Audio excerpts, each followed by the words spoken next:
Olá, vamos para o comentário do nosso tema número 4. Semana que vem já é nossa aula de vírgula, aí já vem o primeiro simulado. Vamos torcer para que vocês saiam bastante bem, para todo mundo ficar animado agora no momento em que a gente for fazer o Enem, né? Tá chegando, né, pessoal? E aí, você fica mais nervoso que tá chegando ou você gostaria que chegasse logo, fosse amanhã? É praticamente amanhã, estamos aí já à beira, né, do abismo do Enem. Não vai ser abismo não, vai ser um super Enem com todo mundo concentrado, focado. Vamos arrebentar nessa redação, na prova de linguagens também, tá bom? Bem, nosso tema dessa semana vai falar sobre preservação, palavra bem importante aí, né? Do patrimônio cultural e identitário brasileiro, que nem sempre é reforçado, ao contrário, muitas vezes é fragilizado frente a um contexto de ampla interferência estrangeira. Então, a professora Monique, que fez aí a nossa arte, né, fez tudo verde e amarelo, né, bandeira do Brasil e tal, porque é um tema que trata exatamente dessa questão de patrimônio cultural e identitário, tá? Primeira coisa que nós vamos analisar é a frase tema. Quais palavras têm que aparecer ao longo do seu texto, principalmente na introdução? Então, a expressão patrimônio cultural, a palavra identitário também relacionada a patrimônio e essa palavra interferência estrangeira. São palavras que, se você não tratar sobre elas, é bem possível que você perca nota na competência número 2, tá bom? Bem, nós temos que entender o seguinte de início. Essa frase temática, patrimônio cultural, ela está prevista no artigo 216 da Constituição e você pode, inclusive, utilizar esse artigo como repertório dentro do texto, tá bem?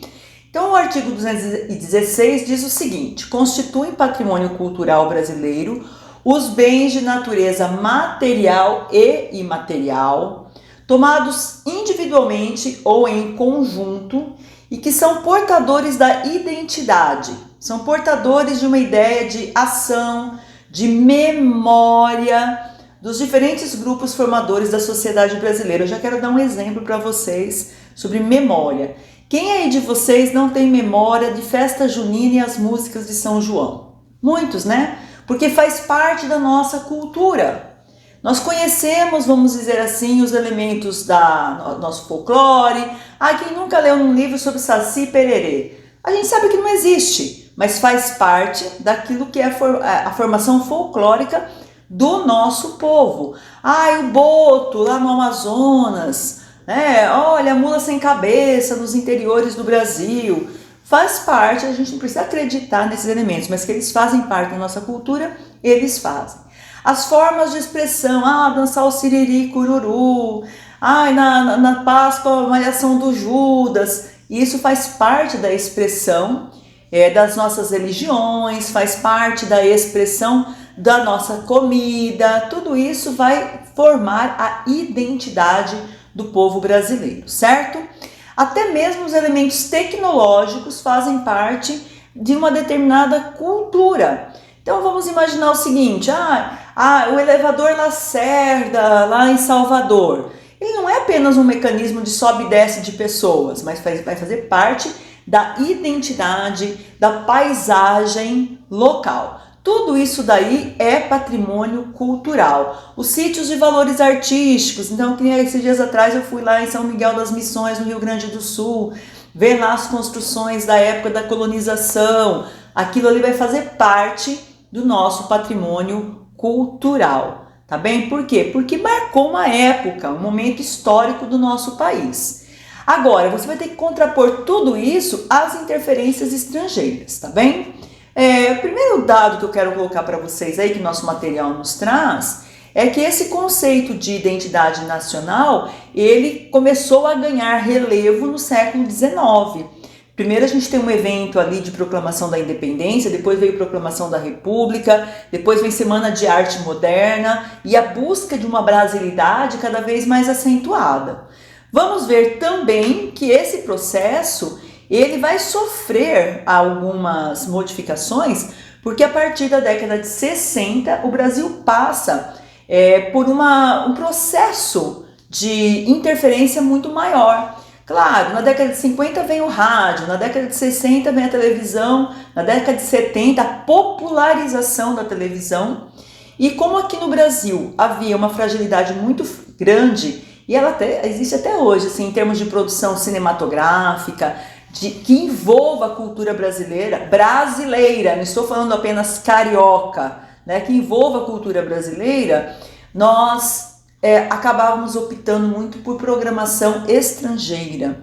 Hoje, com o advento de plataformas de streaming, vamos imaginar aí Netflix e outras, né, do gênero, nós voltamos a ter de novo um peso muito forte de interferência cultural. Agora não mais de Hollywood, agora você vê séries paquistanesas, né, filmes franceses, italianos. Então agora nós tivemos uma amplitude maior assim em termos de interferência ou influência estrangeira no que diz respeito à nossa cultura.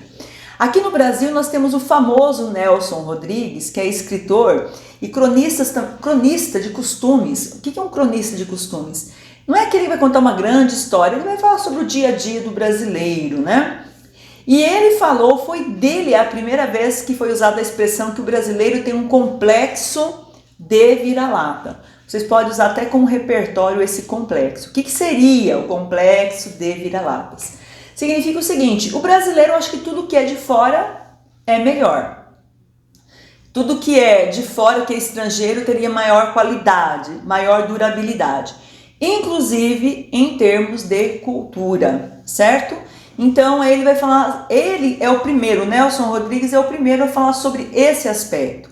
Mostrar que o brasileiro, às vezes, deixa de assistir um filme que mostra a sua própria realidade para buscar um filme estrangeiro, certo?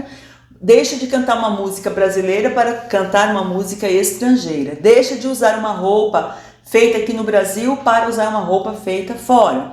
E nós temos, então, não temos como negar que isso seja verdade. E aí é que está. O nosso tema dessa semana propõe isso como um problema a ser solucionado. Vamos ver como é que você vai conseguir solucionar este problema. Eu tenho uma opinião, né? Principalmente no que diz respeito a cinema, a produções televisivas.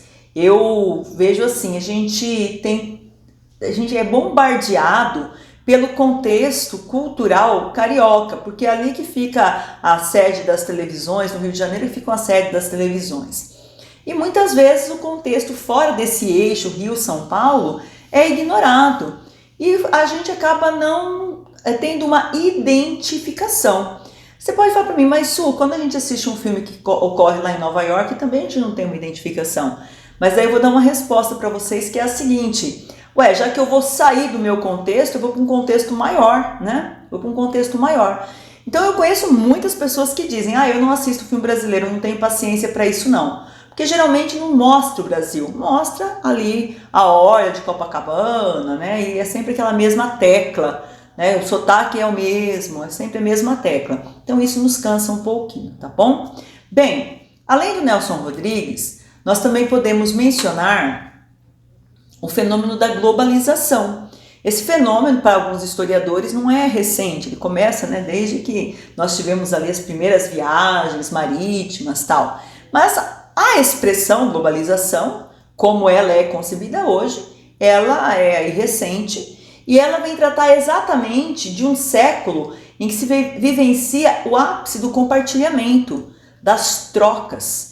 Isso daí, somado à Guerra Fria, somado a todos os conflitos que envolviam Estados Unidos, União Soviética, somado a um capitalismo americano que veio vender suas marcas por meio de um capital cultural, que eram os filmes, e hoje também as séries, tudo isso daí converge para que nós, muitas vezes, abafemos a nossa cultura brasileira. Principalmente porque essa cultura ela é muito forjada em elementos assim tão anteriores, como eu acabei de falar. Vamos imaginar assim, aqueles nossos elementos folclóricos, mula sem cabeça, saci pererê, curupira, é uma coisa muito relacionada à vida do campo, né? É muito relacionado a uma pessoa pouco estudada. E a gente acaba hoje olhando para aquilo e falando, você não se identifica, né? Você não está ali ligado. E a cultura estrangeira nos vem como algo muito mais moderno, como algo muito mais dinâmico. É uma coisa que eu reclamo sempre. Quando eu quero escolher um livro aqui para o curso, cara, que dificuldade que é você achar ali alguma coisa que vai falar sobre internet, WhatsApp. Cada coisa que acontece com a gente no WhatsApp, nós não temos essa literatura atualizada aqui no Brasil. E a gente acaba sempre lá, vamos adotar a Machado de Assis, Clarice Lispector, que eu amo.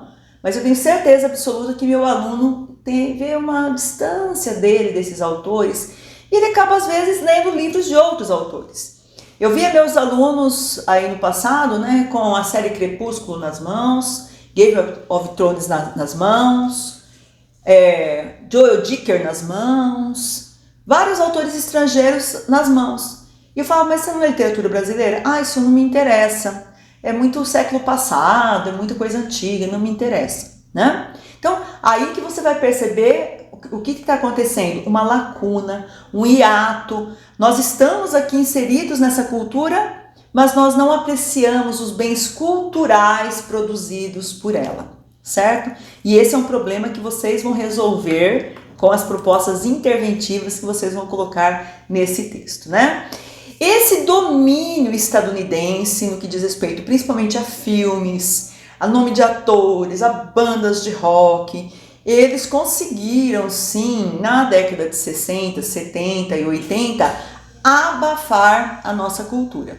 É a partir de 85, com bandas como Legião Urbana, Capital Inicial, RPM, Paralamas do Sucesso, que parece que a cultura brasileira voltou a ser reavivada na música. No cinema, gente, era triste, hein? Tinha um tal de pornô chachada no Brasil. Primeiro que as famílias não deixavam as crianças assistir, porque não dava mesmo, né?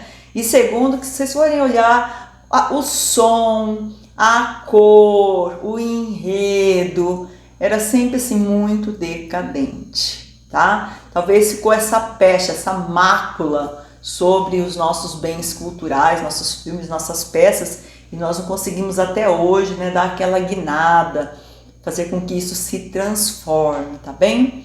Então, vários antropólogos, historiadores, pessoal ligado à área de letras fala muito sobre isso. O que é o hábito cultural imposto e o que é o hábito cultural tradicional. O hábito cultural imposto é esse, você passa a gostar de tanto que é batido, de tanto que é colocado para você. E o tradicional é aquele que vem já de um processo histórico. A questão é, e aí que pode estar a sua tese, será que nós não temos que partir para um hábito cultural, natural? Né? Natural, aquilo que é colocado, que está aí no dia a dia para a gente. E transformar isso em bem identitário. Filmes, peças, pequenas esquetes, música, né? Curtir isso, curtir a vida que a gente tem, a vida que a gente vive, daquilo que nós estamos realmente inseridos, né? Bom, eu já falei sobre a década de 60, quero mencionar também aí os anos 2000. Então o texto de apoio está falando para vocês o quê? Com o fenômeno da importação de filmes e programas televisivos, a partir do ano 2000, houve uma popularização maior, né, ainda, de outras culturas. E isso, então, com o advento da internet, foi o caos, né? O caos para aquilo que é produzido aqui no Brasil, que eu quero dizer. O caos, eu quero dizer para vocês, é aquilo que a gente muitas vezes deixa de consumir algo produzido aqui para realmente consumir o que é produzido de fora. E aí a gente acaba absorvendo esses hábitos. Dizem, né? Olhem aí os jornais e as revistas, no Instagram também isso aparece eventualmente, Facebook ainda aparece. Existe uma preocupação muito grande em Portugal em relação à influência que brasileiros exercem em relação aos jovens portugueses. Então, essa influência não é algo que atinge apenas o Brasil, é algo que atinge vários países nessa escala global. Nós temos hoje, se uma determinada série cai no gosto da juventude, você tem jovens do mundo todo assistindo aquela mesma série. E isso, para alguns antropólogos, de certa forma, inibe as manifestações culturais do próprio país, tá bem? Então, a internet é colocada aí não como uma vilã, né? Mas como um elemento que muitas vezes faz com que a nossa própria cultura ela não se fortaleça. Além disso, eu tenho que fazer um lembrete para vocês. O MEC nos fala o seguinte: o que é repertório? Citações, dados históricos, dados estatísticos, tudo isso daí é considerado como repertório, tudo bem. Mas também é considerado como repertório usar uma definição. Então, se você quiser nessa redação usar o conceito de aculturação, isso é considerado como repertório, certo? O que é aculturação?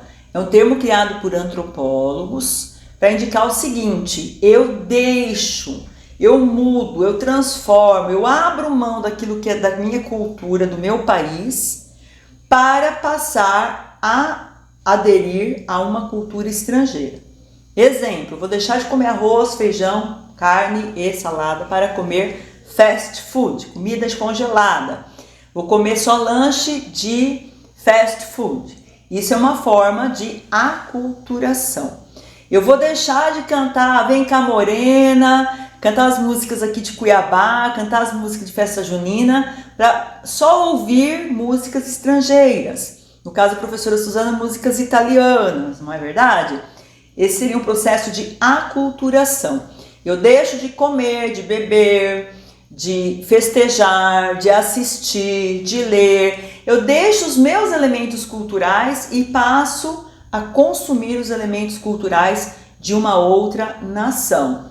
Então vocês podem mencionar esse termo aculturação e ele vai valer como repertório, desde que você o explique. Então não basta apenas mencionar a palavra, você tem que dizer que é uma palavra que foi inventada por antropólogos, tá bem? Outra coisa que eu quero falar para vocês é a seguinte: olha só, aqui no Brasil existe um processo, e vocês podem mencionar como repertório o livro Senhora, de José de Alencar, o livro Memórias Póstumas de Brás Cubas, de Machado de Assis, porque eles mencionam isso. Nós deixamos de lado aquilo que era típico da cultura indígena, que forja todo o contexto brasileiro, né, nos nossos primeiros séculos, para absorver a cultura europeia, principalmente a francesa no primeiro momento. Então, assim, quando eu falo que a partir da década de 60 nós nos tornamos americanizados, e isso estou falando da América do Norte, esse processo não é de forma alguma único, porque lá no século XIX nós já tínhamos passado por esse processo. O que era uma boa moça para se casar, meninos? Era a moça que soubesse bordar, tocar piano e falar francês. Imagina um negócio desse, tá? Então esse processo de aculturação, ele não é algo assim novo, década de 60 para cá. Não. Ele já acontece há mais tempo. Deixamos de lado a cultura indígena do homem primitivo e passamos a aderir à cultura europeizada, à cultura francesa. Nossos modernistas vão criticar isso duramente. E aí que está o primitivismo lá do Oswald de Andrade. E quem é bom de literatura tem prato cheio aqui para usar repertórios quanto a essa temática, tá bom? Quais são os agentes interventivos ou interventores, como a professora Monique colocou aí no materialzinho dela, que podem ser usados nesse texto como alguém, órgão ou pessoa que podem transformar essa situação? O IPHAN, que é o Instituto Patrimônio Histórico e Artístico Nacional, que é aquele que vai realmente cuidar, divulgar, elaborar, planejar políticas de divulgação, tá bem? Então vocês podem utilizá-lo. Vão lá no site do IPHAN e vocês vão ver, está colocado lá os objetivos do Instituto. Aí vocês podem até usar esses objetivos dentro da proposta interventiva de vocês. Ministério da Cidadania também é responsável por isso. Por quê? Porque a expressão artística do cidadão é uma forma de valorização de arte. Seja essa arte uma street dance, olha aí, já usei uma expressão estrangeira para falar de dança de rua. Olha a interferência do estrangeirismo na linguagem. Vocês podem usar essa abordagem para tratar desse tema, grande ideia, né? O Secult, que é a Secretaria de Cultura, tem alguns estados que tem alguns estados que não tem, né? A Unesco, porque a Unesco lida com educação, ciência e cultura, ela é a responsável muitas vezes por patrocinar determinados eventos, que exatamente vem fazer o quê? Auxiliar na valorização de uma cultura local, né? O IBRAM, que é o Instituto Brasileiro de Museus, e a Funarte, que é a Fundação Nacional de Artes. Todos esses elementos aí, eles podem auxiliar na valorização da cultura nacional. Não adianta vocês colocarem assim, as emissoras televisivas devem, porque verdadeiramente elas não têm dever, mas elas podem ser meio de execução da ação. Vocês podem colocar lá as redes televisivas, por meio das redes televisivas, valorizar, aí o agente vai ser o Ministério da Cultura, o IFAM, Ministério da Cidadania, eles como agente e os meios de comunicação como meio de executar uma determinada ação. Aí vai ficar bem coerente também, tá? Olha, esse tema não é difícil, esse tema aí, aliás, é muito legal trabalhar com ele. Vamos ser, sim, brasileiros que gostam da sua cultura, que estudam a sua cultura, certo? E não precisamos ter, assim, aquela coisa, assim, paixão pela cultura estrangeira. Quem é estrangeiro e vem aqui no Brasil, fica apaixonado pela nossa cultura. Então, nós também devemos gostar daquilo que é nosso, criticar aqueles que desvalorizam, criticar aqueles que impedem que muitas vezes a nossa cultura seja valorizada. Quando eu falo nossa cultura, é a nossa cultura raiz, aquilo que é aqui de Cuiabá, que é de Campo Grande, que é de São Paulo, é típico ali de São Paulo, dos interiores, as danças, os pequenos grupos, isso tem que ser valorizado e nem sempre recebe o valor que realmente deveria ter, tá bom? Quero me despedir de vocês com um grande abraço, pedir para vocês seguirem a mim e as professoras aqui do curso nas redes sociais, certo? E que vocês façam um bom texto. Um abraço!